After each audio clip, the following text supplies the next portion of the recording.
الحمد لله نحمده ونستعينه ونستغفره ونؤمن به ونتوكل عليه ونعوذ بالله من شرور أنفسنا ومن سيئات أعمالنا من يهده الله فلا مضل له ومن يضلل فلا هادي له ونشهد أن لا إله إلا الله وحده لا شريك له لا ند له ولا ضد له ولا مثل له ولا مثال له سرمدي أبدي دهري ديمومي لا أول له ولا آخر له ونشهد أن سيدنا وسندنا وحبيبنا وطبيبنا ومأوانا وملجأنا در الله المخزون سر الله المكنون نور الأفئدة والعيون سرور القلب المحزون عالم ما كان وما يكون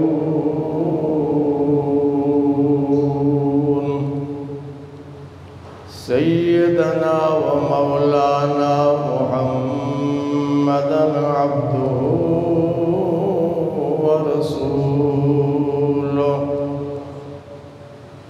أما بعد فأعوذ بالله من الشيطان الرجيم بسم الله الرحمن الرحيم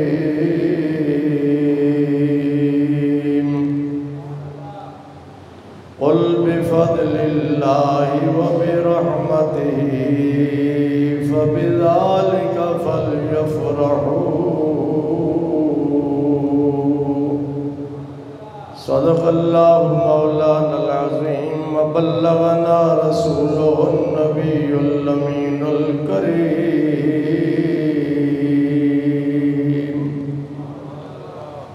انتہائی محبت کے ساتھ بلند آواز سے درود پاک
خسف القمر القمر بجماله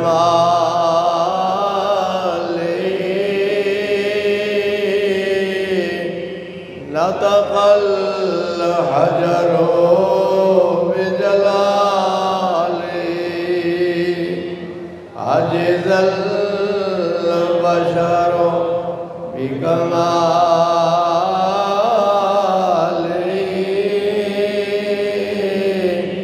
صلوا عليه وآله صلي على نبينا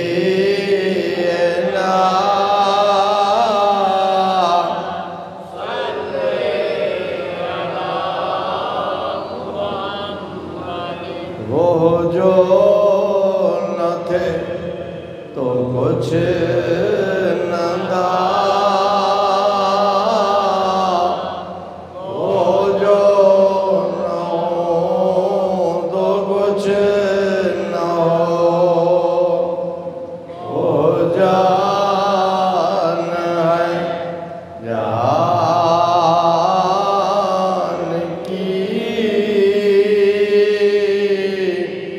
جان ہے تو جہان ہے صلی علی نبینا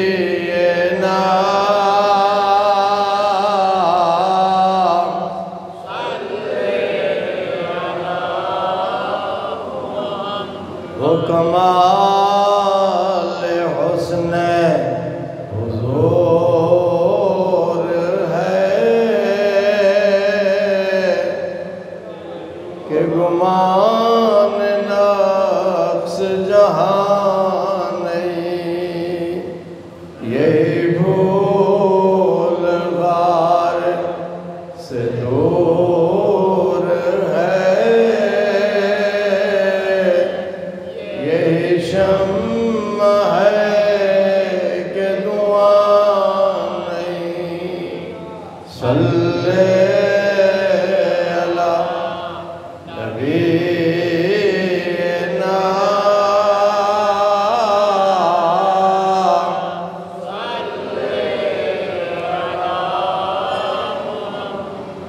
کروں مد اہل والرضا اڑے اس بلا میں میری بلا میں گدا ہوں اپنے کریم کا میرا دین پار انا نہیں صلی علی نبینا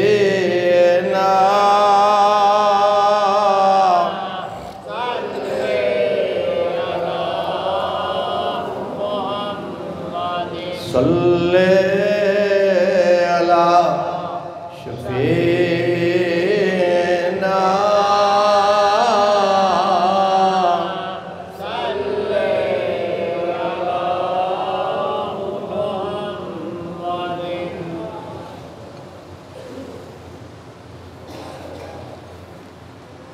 بزرگوں، بھائیوں، عزیزوں،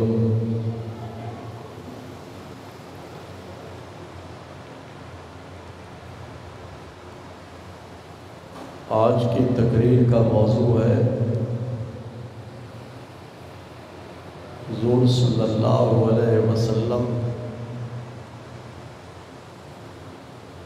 کے میلاد شریف پر خوشی منانا۔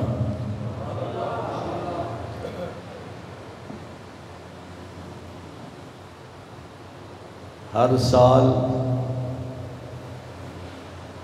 پوری دنیا میں رحمت عالم نور مجسم صلی اللہ علیہ وسلم سے محبت اور عشق رکھنے والے لوگ آپ کی پیدائش، آپ کے میلاد اور آپ کی ولادت پر خوشی کا اظہار کرتے ہیں۔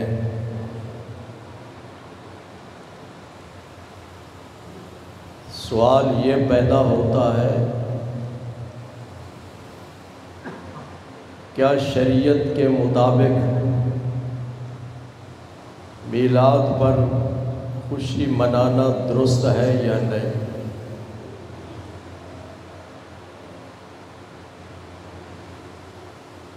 قرآن مجید میں اللہ تعالیٰ نے ارشاد فرمایا ہے، قُلْ بِفَضْلِ اللَّهِ وَبِرَحْمَتِهِ فَبِذَلِكَ فَلْيَفْرَحُوا۔ قرآن مجید کی کتنی صورتیں ہیں یاسر؟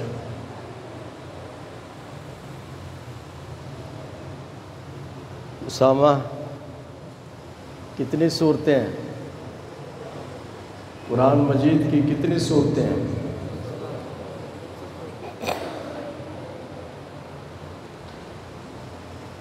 جی بٹی صاحب 114۔ کتنے؟ ان صورتوں میں سے ایک صورت ہے جس کا نام ہے سورہ یونس۔ کیا؟ سورہ یونس کی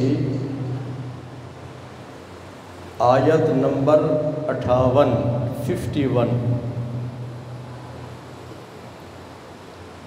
اس میں اللہ تعالیٰ نے ارشاد فرمایا،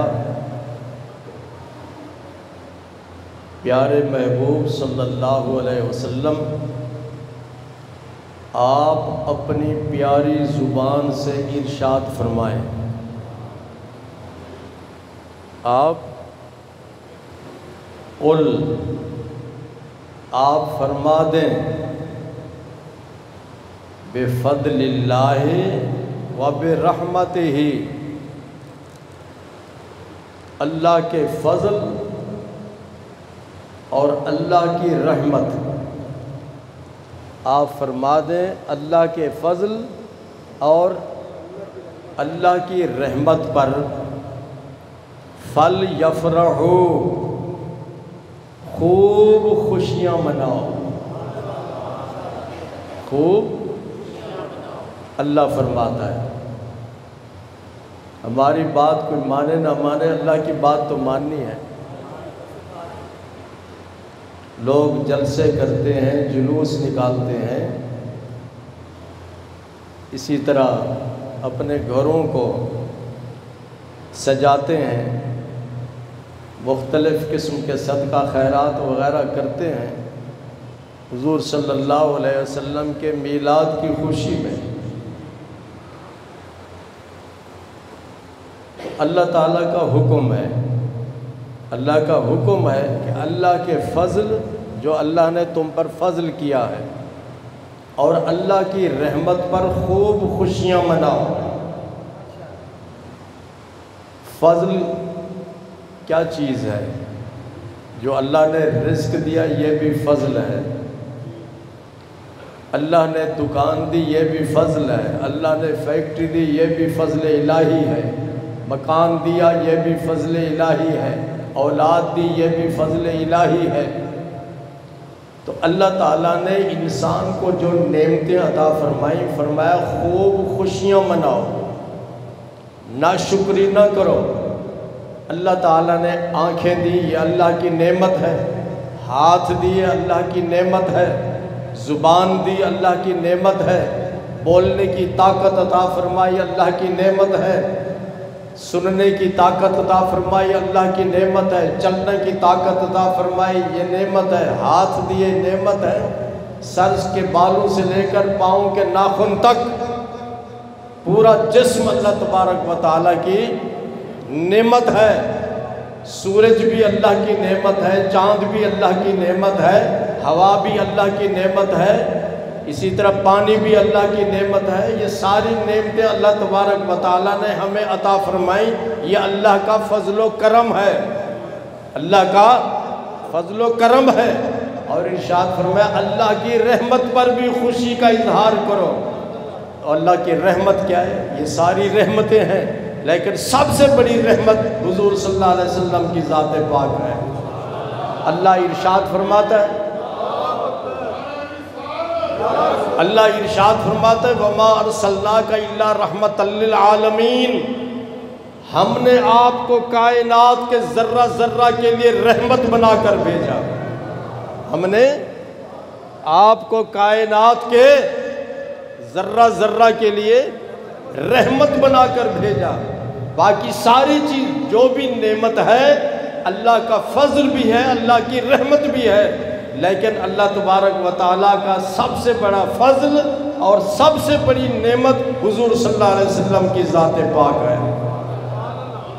تو جب آپ رحمت ہیں تو اللہ فرماتا ہے قُلْ بِفَضْلِ اللَّهِ وَبِرَحْمَتِهِ فَلْيَفْرَحُوا، کہ اللہ کے فضل اور اللہ کی رحمت پر خوب خوشیاں مناؤ۔ خوب دوسری جگہ ارشاد فرمایا اما بنعمت ربک فحدث، اللہ ارشاد فرماتا ہے سورہ والضحیٰ میں کہ اللہ کی نعمت پر خوب چرچا کرو، اللہ کی نعمت کا خوب چرچا کرو۔ یہ ساری جتنی میں نے نعمتیں گنوائی ہیں یہ اللہ کی نعمتیں ہیں، لیکن تمام نعمتوں میں جو نعمت کبریٰ ہے، بڑی نعمت ہے، وہ حضور صلی اللہ علیہ وسلم کی ذات پاک ہے۔ سب سے بڑی نعمت کیا ہے؟ اور اللہ ارشاد فرماتا ہے کہ میرے محبوب کا خوب چرچا کرو، خوب میں سو جاؤں یا مصطفیٰ کہتے کہتے، کھلے آنکھ صلی علی کہتے کہتے، چلتے پھرتے بھی سرکار کا ذکر کرو، اٹھتے بیٹھتے بھی سرکار کا ذکر کرو، کھاتے پیتے بھی سرکار کو یاد کرو۔ اللہ ارشاد فرماتا ہے وَرَفَعْنَا لَكَ ذِكْرَكَ، محبوب ہم نے آپ کے ذکر کو بلند کر دیا ہے، ہم نے آپ کے ذکر کو بلند کر دیا ہے۔ جب یہ آیت اتری، یہ سورہ علم نشرہ میں ہے، یہ آیت علم نشرہ میں یہ آیت ہے وَرَفَعْنَا لَكَ ذِكْرَكَ، ہم نے آپ کی خاطر آپ کے ذکر کو بلند کر دیا۔ جتنے آدم علیہ السلام سے لے کر عیسیٰ علیہ السلام تک جتنے نبی آئے یا جتنے بھی رسول آئے، کسی نبی کے بارے میں، کسی رسول کے بارے میں اللہ نے یہ نہیں فرمایا موسیٰ میں نے تیرے ذکر کو بلند کر دیا، عیسیٰ میں نے تیرے ذکر کو بلند کر دیا، آدم میں نے تیرے ذکر کو بلند کر دیا، نوح میں نے تیرے ذکر کو بلند کر دیا۔ نہیں نہیں، 1,24,000 نبیوں میں جس شخصیت کو رب نے یہ امتیاز عطا فرمایا وہ حضور صلی اللہ علیہ وسلم کی ذات پاک ہے۔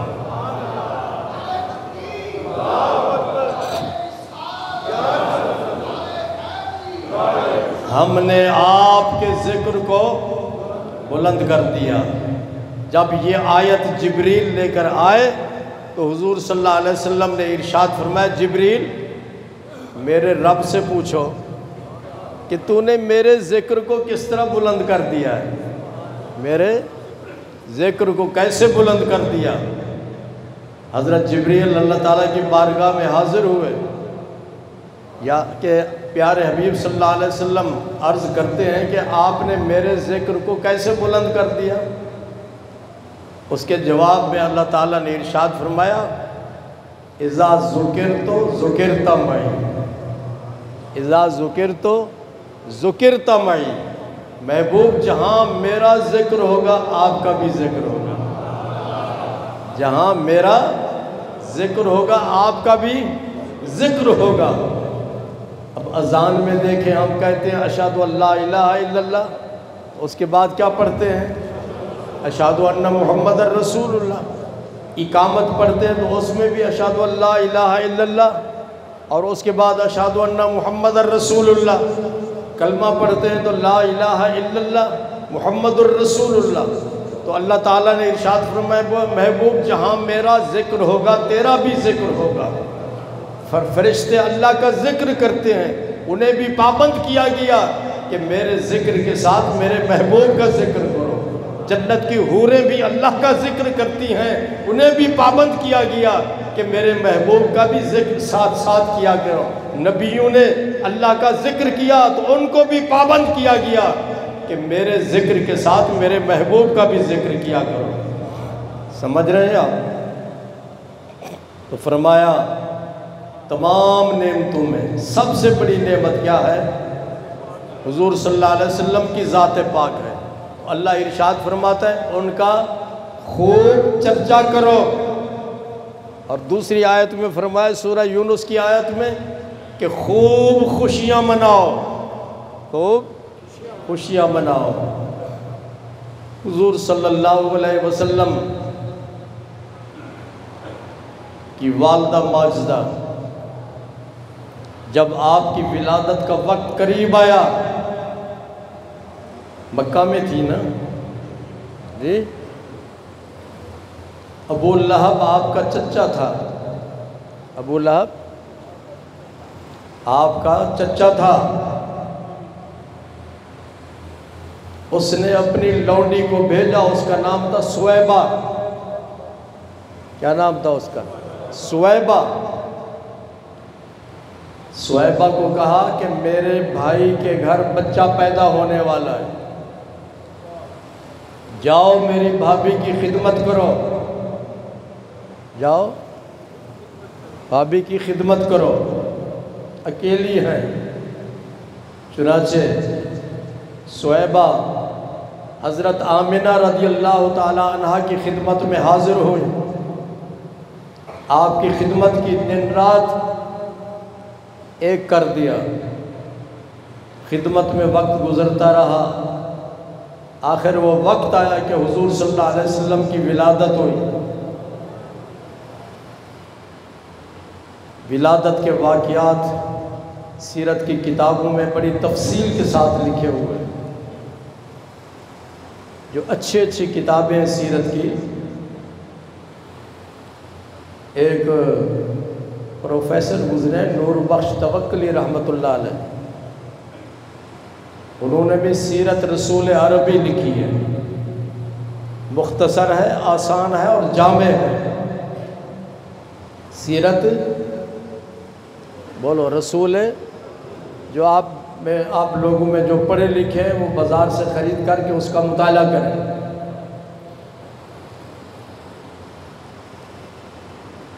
سویبہ نے ابو لہب کو جا کر خوشخبری دی اور اسے بتایا تجھے مبارک ہو، تیرے بھائی کے گھر بیٹا پیدا ہوا ہے۔ ابو لہب نے اپنی انگلی اٹھاتے ہوئے کہا انت عتیقۃ منی، جاؤ میں نے تجھے اپنے بھتیجے کی پیدائش، ولادت، میلاد کی خوشی میں تجھے آزاد کر دیا۔ یہاں تو روپے چلتے ہیں نا ہمارے جی، وہاں دینار اور درہم چلتے تھے، آج کل دبئی میں بھی درہم چلتے ہیں۔ اس وقت اس لونڈی کی قیمت 100-200 درہم نہیں تھی، ہزاروں درہم اس کی قیمت تھی، اتنی قیمتی لونڈی تھی۔ ابو لہب نے اپنی انگلی کی جنبش سے انگلی سے اشارہ کیا، جاؤ تجھے میں نے آزاد کر دیا۔ کس کی خوشی میں جی؟ بھتیجے کے میلاد کی خوشی میں، رسول اللہ کے میلاد کی خوشی میں نہیں، بھتیجے کے میلاد کی خوشی میں۔ بھائی خوش ہوتے ہیں کہ نہیں ہوتے؟ کیوں جی؟ آپ بھی خوش ہوتے ہوں گے کہ شبیر کے گھر بیٹا پیدا ہوا، شبیر خوش ہوتا ہوگا کہ رفیق کے گھر بیٹا پیدا ہو۔ اس کو آزاد کر دیا، اس کو آزاد کر دیا۔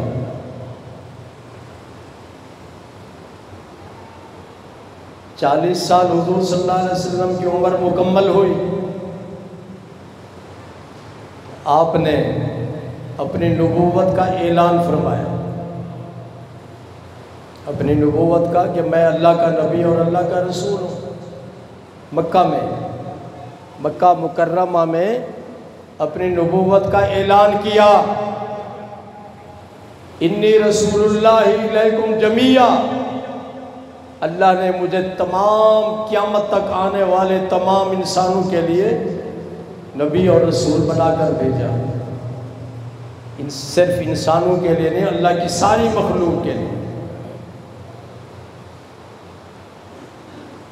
جن کی قسمت میں تھا اسلام، انہوں نے اسلام قبول کیا، آپ کی نبوت اور رسالت پر ایمان لے آئے، آپ کو نبی مانا، رسول مانا۔ بدقسمت لوگ کچھ ایسے تھے جنہوں نے آپ کی نبوت اور آپ کی رسالت کو نہیں مانا، آپ کا کلمہ نہیں پڑھا۔ ان بدقسمت لوگوں میں ابو لہب بھی تھا۔ کون؟ آپ کا چچا، اس نے اسلام قبول نہیں کیا، کافر اور مشرک ہو کر مرا، شرک اور کفر کی حالت میں مر گیا۔ لیاقت سے میری بات سمجھ آ رہی ہے آپ کو؟ آپ لوگ جلدی آیا کرو، اس لیے کہ اس مسجد میں قرآن اور حدیث کو بیان کیا جاتا ہے، سیاسی باتیں نہیں ہوتی یہاں پر۔ آج کل لوگ چسکے لیتے ہیں نا کہ جو مولوی صاحب گالی گلوچ کرے، گالیاں دے، اس کے پاس پہنچ جاتے ہیں اور گالی سننے کے لیے۔ آپ نے ہفتے کے بعد قرآن سننا ہے یا گالیاں سننی ہے؟ قرآن حدیث سننی ہے یا گالیاں سننی ہے یا سیاسی باتیں سننی ہے؟ اللہ تعالیٰ ایک موقع دیتا ہے آپ کو کہ ہفتے کے بعد جمعہ ادا کرتے ہیں تو قرآن اور حدیث کو سنا کریں۔ آپ کے پاس اتنا وقت تو ہوتا نہیں کہ کسی مولوی صاحب کے پاس جا کر قرآن مجید کا ترجمہ پڑھیں یا حدیث پاک پڑھیں، تو کم از کم جمعہ کے بعد یہ جمعہ جو آتا ہے تو جمعہ میں جا کے قرآن اور حدیث کی باتیں سنا کرو۔ ابو لہب جب مر گیا تو ایک کتاب ہے حدیث کی، بڑی مستند کتاب ہے، اس کا نام ہے بخاری شریف۔ کیا نام ہے؟ بخاری شریف۔ بخاری شریف میں یہ حدیث پاک موجود ہے، روایت موجود ہے، قرآن مجید کی ایک آیت ہے، وَأُمَّهَاتُكُمُ اللَّاتِي أَرْضَعْنَكُمْ، تمہاری مائیں جو تمہیں دودھ پلاتی ہیں۔ یہ قرآن مجید کی آیت ہے۔ قرآن مجید کی اس آیت کی کہ ضمن میں امام بخاری نے ایک روایت نقل کی ہے۔ کس نے؟ امام بخاری نے۔ وہ روایت کیا ہے؟ ذرا کان کھول کر سنیں۔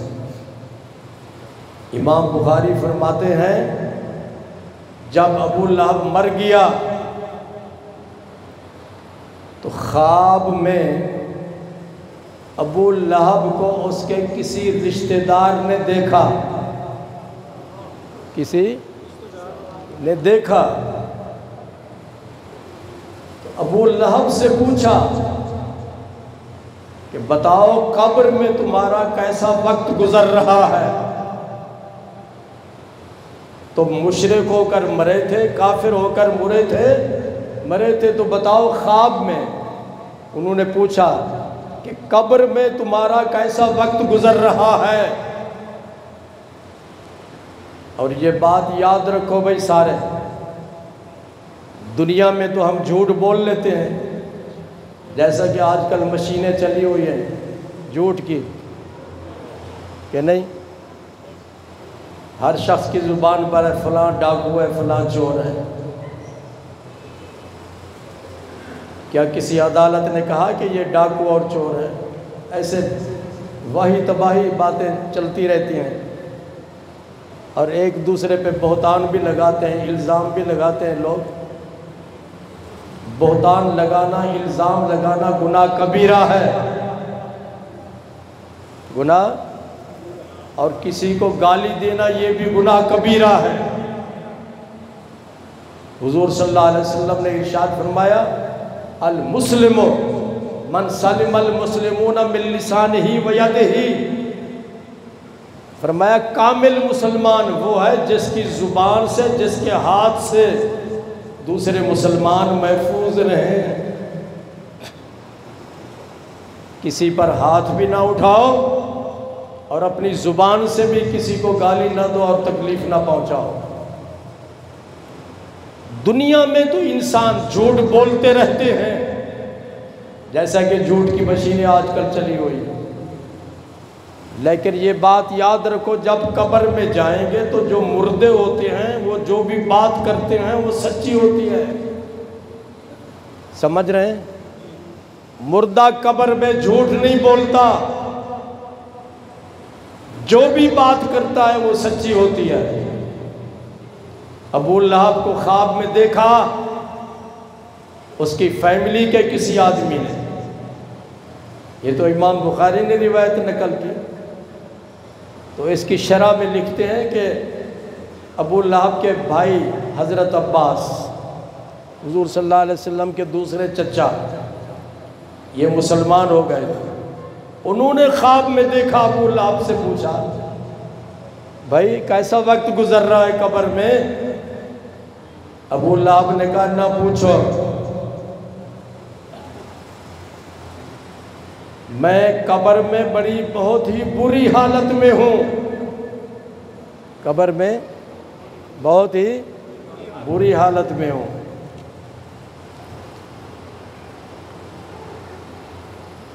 کہتا ہے لم القا بعدکم خیرا انی سقیت فی ہذہ بعتاقتی سویبۃ، تم سے جدا ہونے کے بعد، ابو لہب کہتے ہیں تم سے جدا ہونے کے بعد میں نے قبر میں بہتری نہیں پائی، بری حالت میں ہوں، اور جب مجھے پیاس لگتی ہے، جب مجھے پیاس لگتی ہے تو انگلی سے پانی نکلتا ہے، میں انگلی کو چوس لیتا ہوں، سکون محسوس کرتا ہوں، سکون محسوس کرتا ہوں۔ اب اس کی وجہ کیا ہے کہ تمہیں یہ پانی کیوں ملتا ہے؟ ذرا غور کیجئے۔ ابو لہب نے بتایا، میں نے پہلے بتایا کہ جو مردہ بات کرتا ہے وہ جھوٹی نہیں ہوتی، سچی ہوتی ہے۔ اس نے اس کی وجہ بیان کی کہ انگلی سے پانی کیوں نکلتا ہے۔ اس نے کہا بعتاقتی سویبۃ، اس لیے انگلی سے پانی نکلتا ہے کہ میں نے اپنی انگلی سے اشارہ کیا تھا سویبہ کی آزادی کا، سویبہ کو میں نے آزاد کر دیا تھا، تو اسی انگلی سے پانی نکلتا ہے، میں چوستا ہوں، سکون ملتا ہے۔ بھئی قبر میں جو مشرک اور کافر ہوتا ہے اس کو تو عذاب ملتا ہے، جہاں عذاب ہوگا وہاں سکون نہیں ہوتا، جہاں سکون ہوتا ہے وہاں عذاب نہیں ہوتا۔ رحمت عالم نور مجسم صلی اللہ علیہ وسلم کے میلاد کی خوشی میں، جی اس نے تو بھتیجے کی خوشی میں لونڈی کو آزاد کیا تھا، اور وہ بھتیجا بعد میں کیا ہوا؟ اللہ کا نبی اور اللہ کا۔ اور یہ بات بھی یاد رکھو کہ حضور صلی اللہ علیہ وسلم، یہ نہیں کہ 40 سال کی عمر میں آپ کو نبوت ملی، نبوت تو آپ کو پہلے سے ملی ہوئی تھی، آپ تو پہلے سے نبی تھے۔ ارشاد فرمائے کنت نبی و آدم بین الماء والطین، حاجی ریاض، حضور صلی اللہ علیہ وسلم فرماتے ابھی حضرت آدم علیہ السلام کا جسم تیار نہیں ہوا تھا، تیاری کے مراحل میں تھا۔ آدم علیہ السلام کا جسم تیار ہو رہا تھا۔ سرکار فرماتے میں اس وقت بھی نبی تھا، میں اس وقت بھی نبی تھا۔ تو مدارج النبوت یہ سیرت کی کتاب ہے، فارسی میں شیخ عبدالحق محدث دہلوی رحمۃ اللہ علیہ نے لکھی ہے۔ آپ ارشاد فرماتے ہیں کہ اگر کافر اور مشرک کو حضور صلی اللہ علیہ وسلم کے میلاد پر خوشی منانے سے فائدہ ہو سکتا ہے قبر میں، تو جو حضور صلی اللہ علیہ وسلم کا غلام ہوگا اگر وہ خوشی منائے گا تو اس کو کیوں نہیں فائدہ پہنچے گا؟ سمجھ رہے ہیں؟ آپ چاہتے ہیں نا کہ قبر میں اللہ تعالی ہمیں سکون دے، چاہتے ہو یا نہیں چاہتے؟ بولو، قبر میں چاہتے ہو کہ اللہ عذاب سے محفوظ رکھے؟ چاہتے ہو یا نہیں؟ آقا کریم صلی اللہ علیہ وسلم کے میلاد پر خوشی مناؤ۔ میلاد پر خوشی کے کئی طریقے ہیں، لیکن جائز طریقہ جو شریعت کے مطابق ہو، یہ بھنگڑے شنگڑے اور اس طرح کی مصنوعی داڑیاں لگا کر ڈانس وغیرہ کر کے یہ چیزیں ناجائز ہیں، بالکل یہ غیر شرعی حرکتیں نہ کرو۔ اس سے حضور نہ اللہ خوش ہوتا ہے، نہ اللہ کا رسول خوش ہوتا ہے، نہ اللہ راضی ہوتا ہے، نہ اللہ کا رسول راضی ہوتا ہے۔ ہر وہ کام کرو جس میں اللہ اور اس کے رسول کی رضا شامل ہو۔ صدقہ خیرات پکاؤ، دیگے پکا کر تقسیم کرو، غریبوں، یتیموں، بیوہ بے سہارا لوگوں کی مدد کرو۔ آج کل سیلاب والے مصیبت میں ان کی مدد کرو، کھل کر مدد کرو۔ اللہ تبارک و تعالیٰ کے پیارے رسول صلی اللہ علیہ وسلم کے میلاد کی خوشی میں اللہ تعالیٰ ہم سب کو اس کی توفیق عطا فرمائے۔ وآخر دعوانا ان الحمد للہ رب العالمین۔